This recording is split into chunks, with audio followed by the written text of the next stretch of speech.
Ok, voltando então, aula 6, gêneros literários.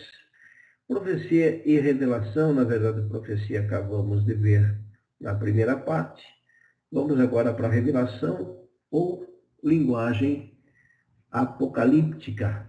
Ok, vamos ver se a gente consegue, então, entender um pouquinho a literatura apocalíptica que causa muito medo em muita gente, né? Mas vamos lá.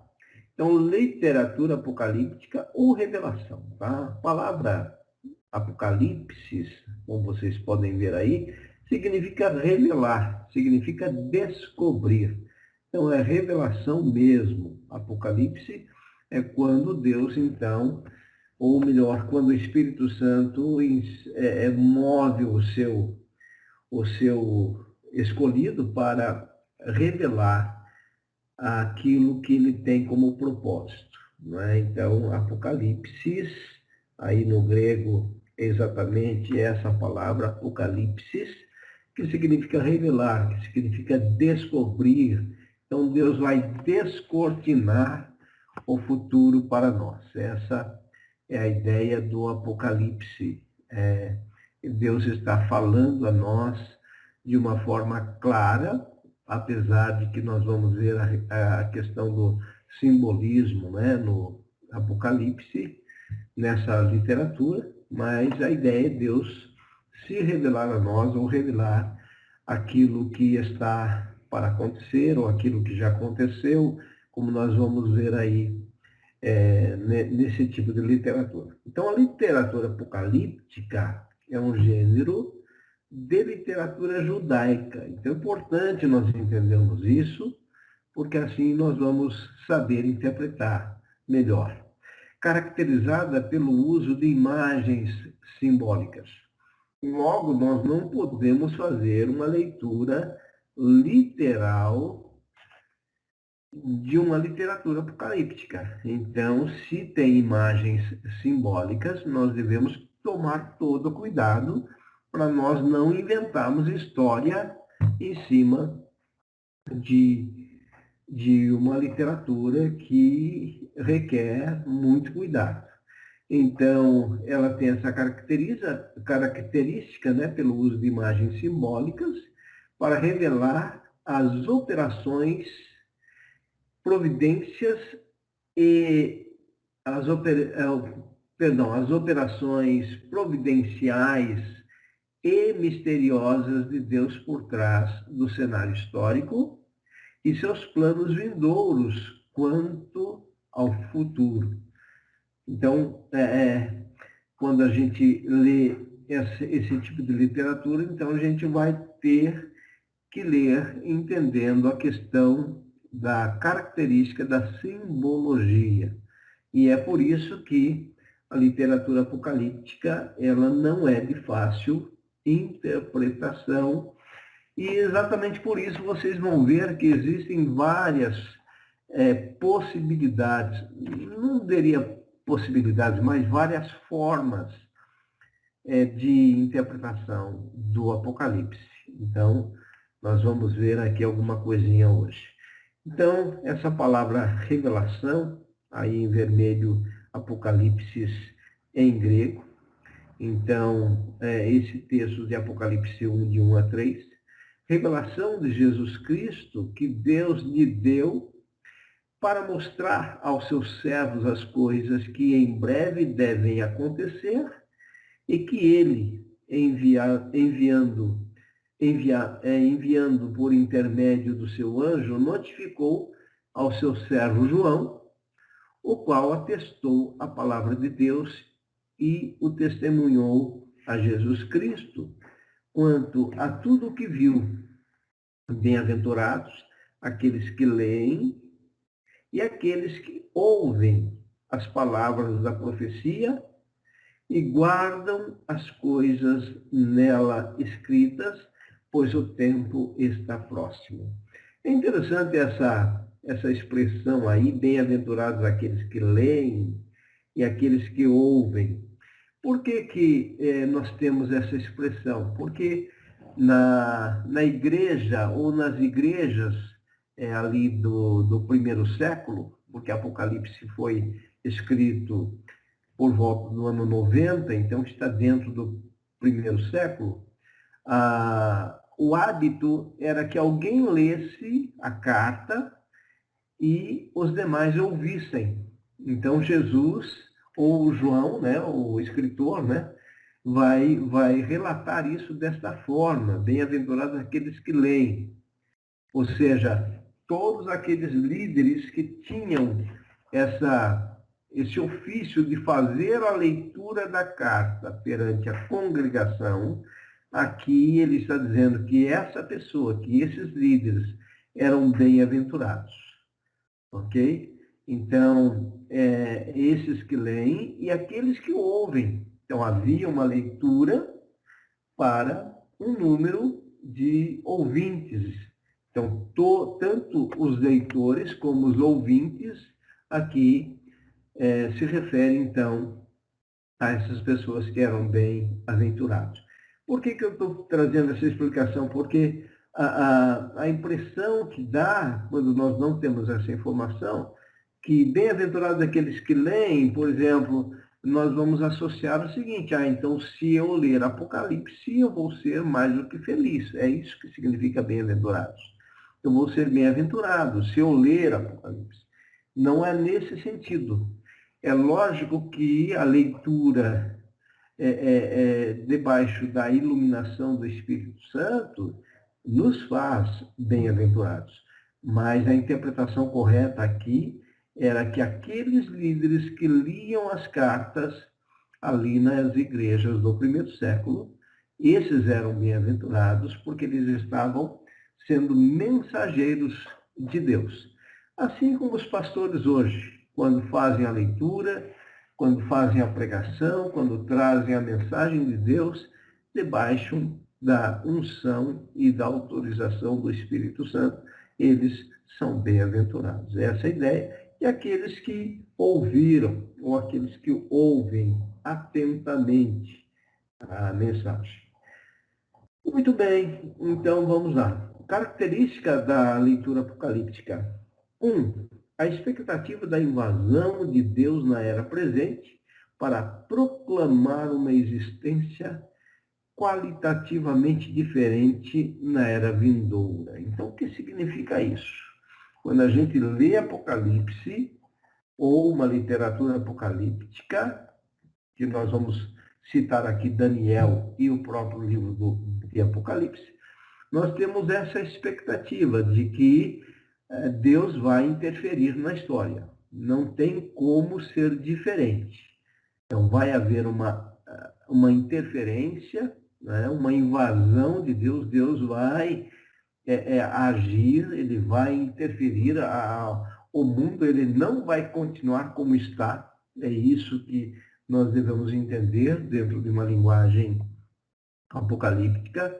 Então, vai haver uma interferência divina para proclamar uma existência qualitativamente diferente na era vindoura. Então, vai haver um final do mundo, né? Porque todas as vezes que a gente vê filmes sobre Apocalipse, é exatamente aquela ideia de que o mundo vai ser destruído, né?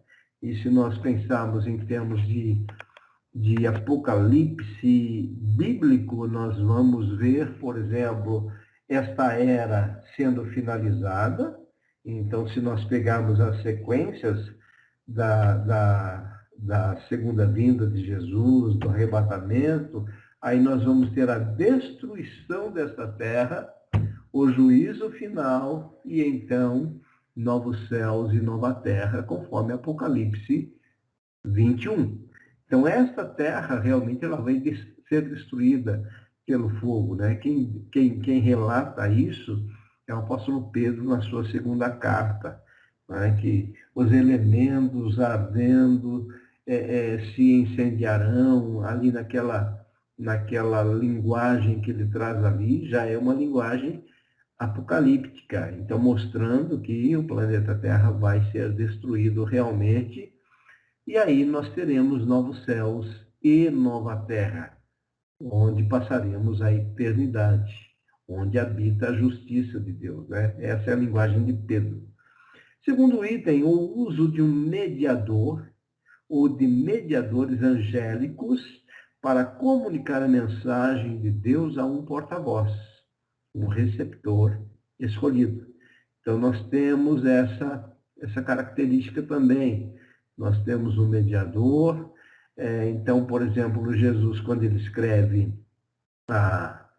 as 7 cartas do Apocalipse, ele vai se direcionar ao anjo da igreja. Isso é uma grande discussão teológica para se saber se esse anjo era um ser angelical mesmo ou se esse anjo se referia ao pastor da igreja, né? Então aí já entra uma questão de dificuldade de interpretação. Então não é simples nós sabemos exatamente o sentido, porque ali no texto grego a palavra é ângelos mesmo, ao ângelo da igreja, ou ao ângelo da eclesia, que está em Esmirna, que está em Filadélfia, que está em Éfeso. Então, o anjo ali, ou essa palavra ângelos, significa um mensageiro. Então, se nós partirmos do princípio que o líder da igreja é um mensageiro, pode ser se referindo ao pastor, aquele que estava pastoreando aquela igreja naquela ocasião, ou aquelas igrejas naquela ocasião. Então, veja, sempre tem um mediador que vai receber essa mensagem de Deus a um porta-voz, ou seja, o receptor escolhido. Então, alguém vai estar recebendo essa mensagem para, então, transmitir também a outros. Item 3, a locomoção do receptor humano escolhido até as esferas celestiais, com comunicação e interação constantes com os mediadores angélicos. Então, aqui nós vamos pegar, por exemplo, essa locomoção do receptor humano escolhido, João sendo, então, esse receptor no livro de Apocalipse e Daniel sendo receptor lá no livro de Daniel, considerando, então, o livro de Daniel uma literatura apocalíptica também. Então, esse receptor, ele é escolhido e ele começa, então, a ser um instrumento de Deus para Deus poder transmitir a mensagem que ele tem através de homens. Então, nós não temos na Bíblia uma revelação direta de Deus através de anjos. É lógico que Deus falou através de anjos. Então, por exemplo, no caso de Cornélio, ali em Atos 10, o anjo fala a Cornélio para ele procurar Pedro, e naquele mesmo momento, o anjo, provavelmente o próprio anjo, fala para Pedro procurar Cornélio. Mas quem prega o evangelho para Cornélio é Pedro. Então, os anjos, por exemplo, eles são anunciadores e são mensageiros de Deus, mas você não tem, por exemplo, na Bíblia, o anjo ou um anjo pregando o evangelho, anunciando a Cristo. Não tem. Tá? Mas quando Deus quer falar com os homens, ele usa o próprio homem. Então, no caso aqui de Apocalipse, né, essas visões, os sonhos altamente simbólicos aí no item 4, que descrevem tanto as invisíveis realidades espirituais do presente como as futuras intervenções divinas. Então, é uma característica, então, de uma literatura judaica que nós sempre vamos encontrar. 5. Visões de julgamento divino e final. Então, nós temos isso em Daniel e nós temos isso em Apocalipse. 6. Advertências de aflições e provações vindouras a serem enfrentadas pelos fiéis. Então, se você der uma olhadinha em Apocalipse 13, se não me falha a memória, os santos, eles serão perseguidos e mortos pela segunda besta, o que demonstra, então, que aqueles que estarão na terra nesse momento passarão por lutas tremendas e serão mortos, inclusive, mas o fato deles serem mortos não significa que eles foram derrotados. Pelo contrário, porque no final, exatamente os santos, ou seja, os escolhidos de Deus, são aqueles que vão passar a eternidade no novo céu e na nova terra que Deus tem estabelecido, e você vai ver isso então aí no capítulo 21 do Apocalipse. E tem 7 encorajamentos para os fiéis perseverarem. Então a gente vai ver muito disso, principalmente no livro de Apocalipse, questão da perseverança. À luz das verdadeiras realidades espirituais e das intervenções divinas vindouras. Então, nós somos encorajados. Então, por exemplo, quando você vai para Apocalipse 3:10, você vai ver Deus, Jesus falando à igreja da Filadélfia. Eu acho que é essa igreja. Deixa eu abrir aqui na minha Bíblia para eu ler esse texto para você. Apocalipse 3:10. É exatamente a igreja da Filadélfia. Jesus vai dizer o seguinte: porque guardaste a palavra da minha perseverança, também eu te guardarei da hora da provação que há de vir sobre o mundo inteiro para experimentar os que habitam sobre a terra. Então aqui você tem uma palavra de encorajamento, né? O encorajamento de Jesus para a igreja da Filadélfia. Muitos interpretam, principalmente os pré-tribulacionistas, que são aqueles que creem que a igreja vai ser arrebatada antes da grande tribulação, eles interpretam esse texto como sendo Jesus arrebatando a igreja antes da grande tribulação, porque eles vão dizer exatamente isso aqui, olha: porque guardaste a palavra da minha perseverança, também eu te guardarei da hora da provação que há de vir sobre o mundo inteiro. Agora, quando você vai mais a fundo no texto, essa ideia de guardar aqui não está se referindo à ideia de arrebatamento. Essa ideia de guardar aqui está se referindo à ideia de proteção. Então, a ideia é proteger, tá, da hora da provação que há de vir sobre o mundo inteiro. Se nós entendemos essa provação com relação à grande tribulação, então o texto está dizendo o seguinte, que a igreja vai ser protegida.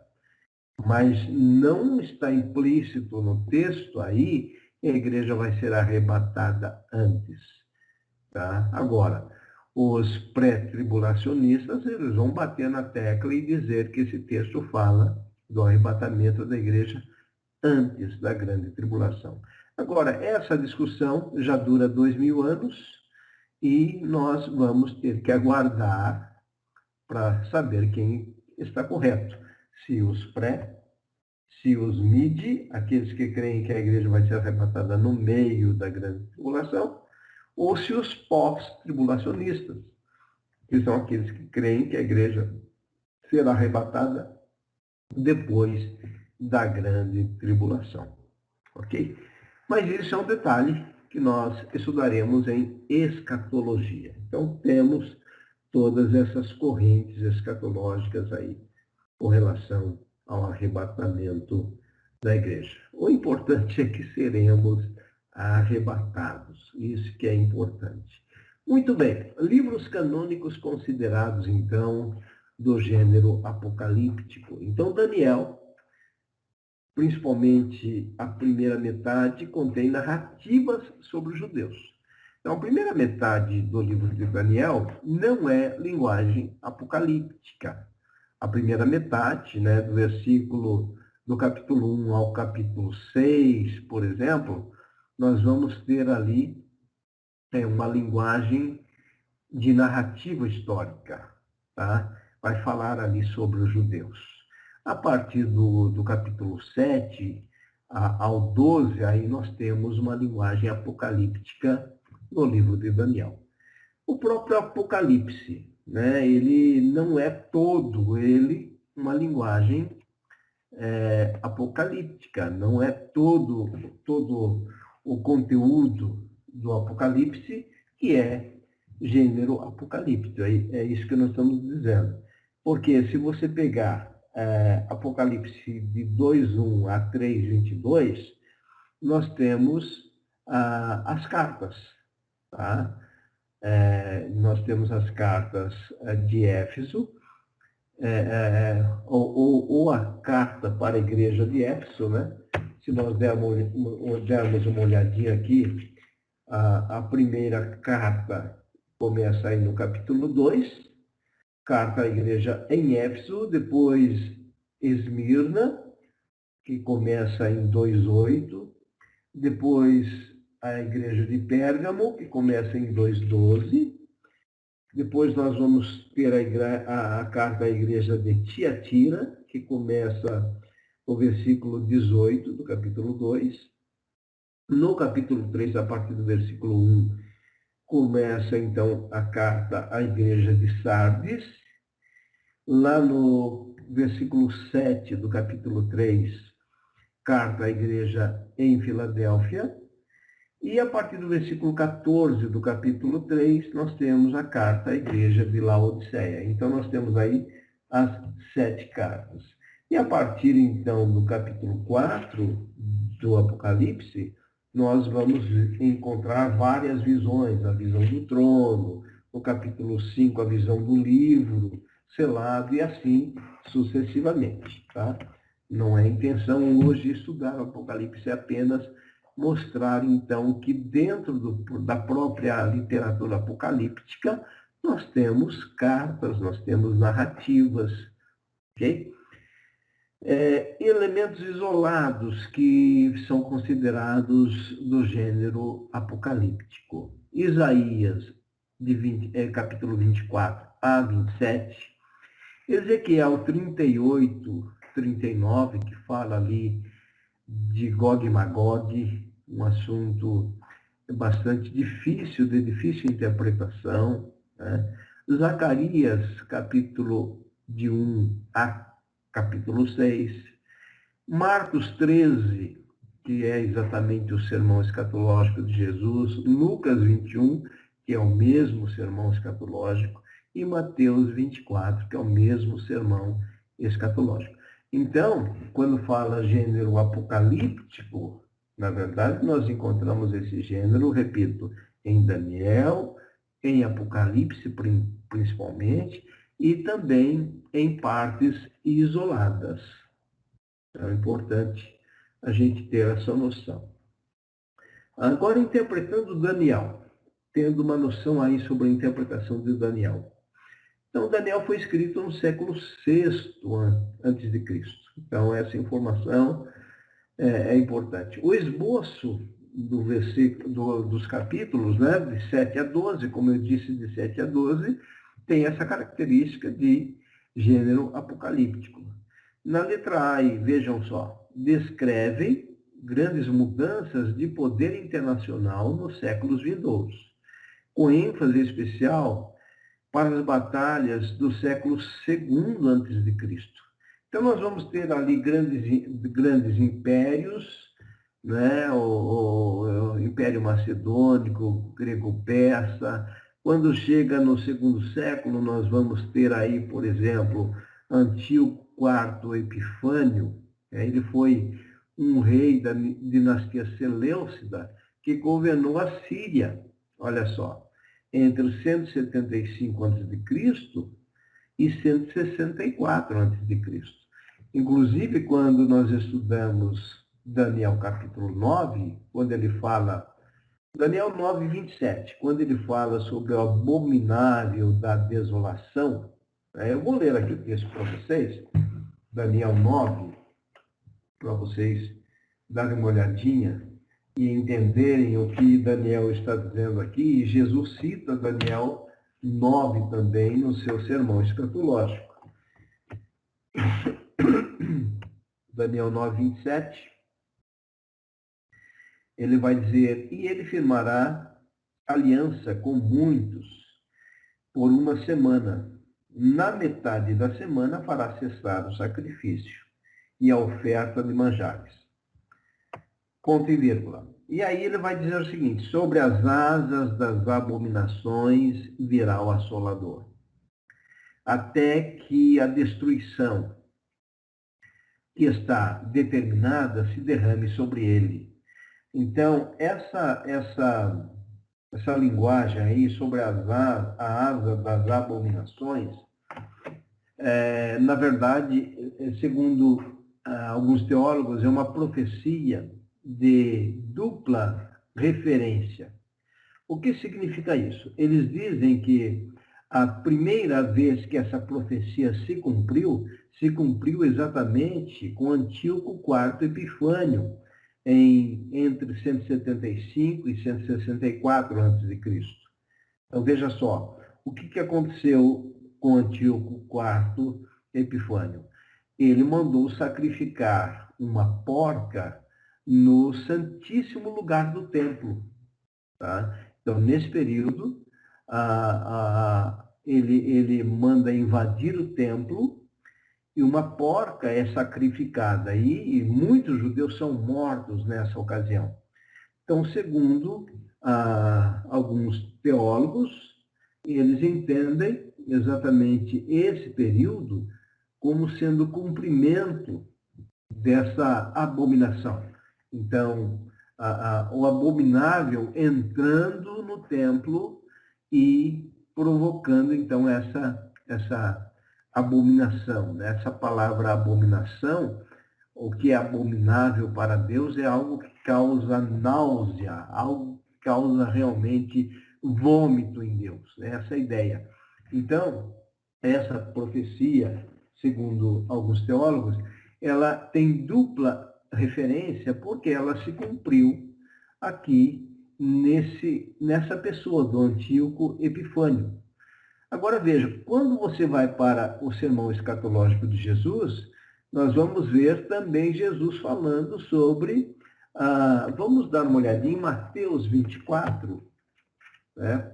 Apenas para vocês entenderem o que eu estou tentando passar aí para vocês. Mateus 24, nós vamos encontrar o seguinte relato. Mateus 24, a partir do versículo 15. Quando, pois, virdes o abominável da desolação, de que falou o profeta Daniel, no lugar santo, quem lê entenda. Então, os que estiverem na Judéia fujam para os montes, e assim Jesus continua falando. Então, quando, pois, virdes o abominável da desolação. Agora, veja, se o abominável da desolação já se manifestou ali em Antíoco Epifânio, antes de Cristo, por volta de 175 anos antes de Cristo, como que haveria de se manifestar novamente? Então, por isso é que alguns teólogos dizem que esse tipo de profecia é uma profecia que ela não se cumpre uma única vez. Ela se cumpre em outras vezes. Então, ela já se cumpriu ali em 175 a 164 a.C. Ela se cumpriu novamente no ano 70, porque esse abominável aqui é exatamente o exército romano sitiando Jerusalém e destruindo o templo. Nessa ocasião, 1.100.000 judeus foram mortos nessa invasão. Então, aconteceu a abominação pela segunda vez. E ainda, os teólogos dizem o seguinte, que essa profecia vai se cumprir uma terceira vez, exatamente com o anticristo. Então, o anticristo é escatológico. Então, na verdade, é uma profecia de dupla referência, ou, no caso aqui mais especificamente, uma profecia de tripla referência. Então, veja só, essa ideia, então, de Daniel descrevendo as grandes mudanças dos grandes impérios, não é? Então, se você der uma olhadinha do capítulo 7 ao capítulo 12, você vai ver os grandes impérios, que ele fala ali a respeito desses impérios, inclusive do Império Romano, né? Letra B aí. As visões de Daniel profetizam o clímax da história. A visão da ressurreição dos mortos, inclusive. Em Daniel 12, 1 a 4, se você der uma olhadinha, ele vai falar sobre a ressurreição dos mortos. E ele vai falar uns para a vida eterna e outros para o tormento eterno, que está em linha com a linguagem do Apocalipse de João. Então, você veja que Daniel tem essas características. Muito bem. Agora, Apocalipse, né? Vamos dar uma olhadinha apenas no Apocalipse aqui, como que nós podemos ter um esboço de interpretação. Primeiro, nós temos uma advertência. Devemos ser cuidadosos para interpretar as imagens simbólicas de acordo com a intenção do autor. Então, é aqui que entra a exegese. E nós temos que ser humildes o suficiente para dizer o seguinte: eu não sei interpretar as imagens simbólicas. Então, se nós não sabemos interpretar as imagens simbólicas, nós temos duas saídas. Primeira, é nos calar e não dar a nossa opinião. Segunda opção é exatamente ler comentários bíblicos de boas fontes. Então, quando nós falamos de comentários bíblicos de boas fontes, aí sim vale a pena uma pesquisa, porque os comentários eles são frutos de exegetas. Então, quando a gente vai interpretar Apocalipse, se nós quisermos interpretar, no mínimo nós temos que ter bons comentários bíblicos, bons dicionários bíblicos, uma biblioteca digital. Pode também nos ajudar. Ou simplesmente nós dissemos, não, eu não posso interpretar porque eu não posso dizer o que significa essa simbologia. Então, nós temos que ser sinceros. Agora, nós podemos estudar e buscar através de bons comentários? Isso nós podemos. Então, Apocalipse, Daniel, nós só vamos entender se realmente nós buscarmos dentro de bons comentários uma exegese correta que vai nos dar aquela simbologia, a interpretação daquela simbologia. Dificuldades de interpretação. Vejam aí, não devemos adotar qualquer interpretação que seja em desarmonia com o restante da Bíblia. Então, por exemplo, não tem como fazer alegoria. Já disse isso para vocês, já vimos isso. A metodologia alegórica não deve ser usada para nenhum gênero da literatura bíblica, para nenhum gênero. Então, quando nós vamos interpretar, nós temos que usar a metodologia histórico-crítica. Então, quando nós analisamos, histórico-gramatical, histórico-crítico não, tá? Histórico-crítico é aquela metodologia usada nas universidades, que vai criticar a Bíblia, vai partir do pressuposto que aquela linguagem é neutra e o intérprete vai dar a sua interpretação do texto. Isso é histórico-crítico. A correta interpretação, que foi exatamente o que os reformadores resgataram, é histórico-gramatical. Então, eu dou uma olhada na história e eu vejo a gramática. E aí, sim, a gramática mais a questão dos conhecimentos hermenêuticos, das figuras de linguagem, dos gêneros literários, aí eu vou me aproximar mais de uma boa interpretação. Então, nessa questão da dificuldade de interpretação, não devemos adotar qualquer interpretação que esteja fora do padrão bíblico, em desarmonia com o restante da Bíblia. Muito bem. Ainda agora, com relação à interpretação do Apocalipse, nós temos pelo menos 4 abordagens interpretativas. 4. Veja lá, a primeira abordagem é a preterista. Por isso que Apocalipse não é de fácil interpretação. Ok? A abordagem preterista. De acordo com os preteristas, né, o que é ser um preterista? A palavra preterista é uma ação que ocorreu no passado. Isso é pretérito. Ocorreu antes mesmo da fala. Então, quando você faz uma leitura preterista do Apocalipse, você vai estar dizendo o seguinte, que quase todos os eventos descritos em Apocalipse já aconteceram. Ok? Eu creio que nós não somos preteristas. Então, vejam, aquele que faz uma leitura com uma abordagem preterista, ele vai fazer uma leitura de Apocalipse e entendendo, olha, isso aqui já aconteceu, isso aqui já aconteceu. Então, para eles, a maioria dos eventos já aconteceram. A maioria deles no século I ou logo depois.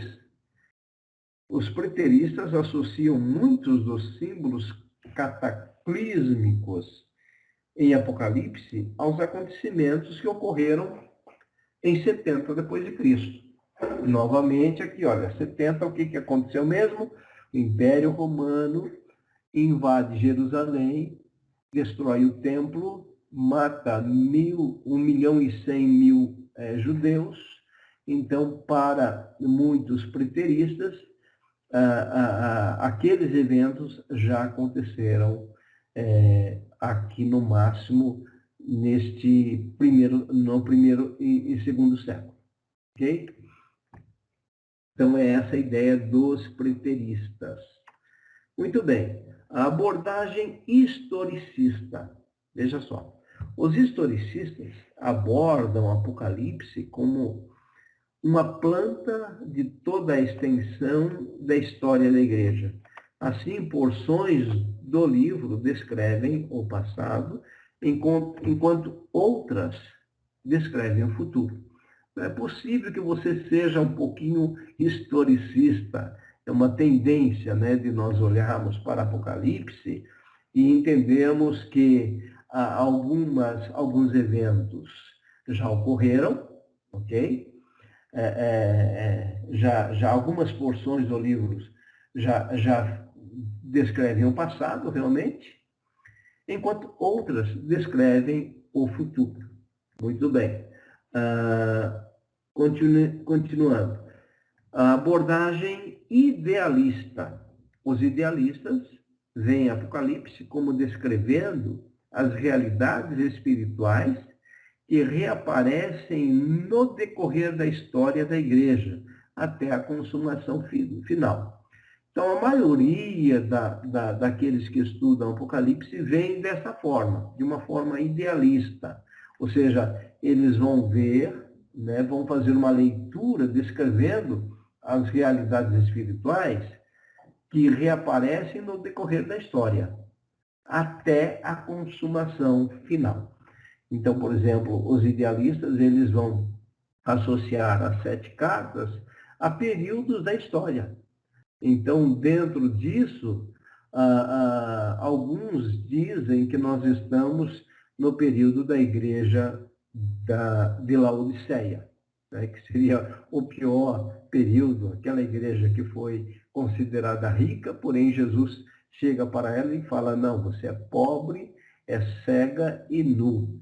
É aquela igreja em que Jesus chega e bate na porta, né? E diz, eis que estou à porta e bato. Se alguém abrir, entrarei e cearei com ele. Ele fala isso para a igreja de Laodiceia. Então, muitos associam este período em que nós estamos vivendo com a igreja de Laodiceia. É uma leitura idealista. Ok? Muito bem. E existem aqueles que fazem uma leitura futurista. O ponto de vista futurista vê a maior parte do livro de Apocalipse como se aplicando aos futuros eventos dos finais dos tempos, que ocorrem imediatamente antes do retorno de Cristo.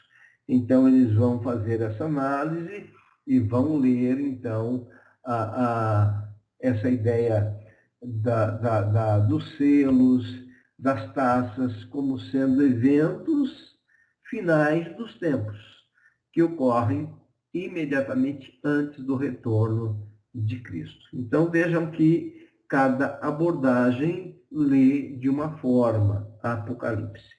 E na próxima aula, então, estamos finalizando hoje aqui, e na próxima aula, então, nós vamos dar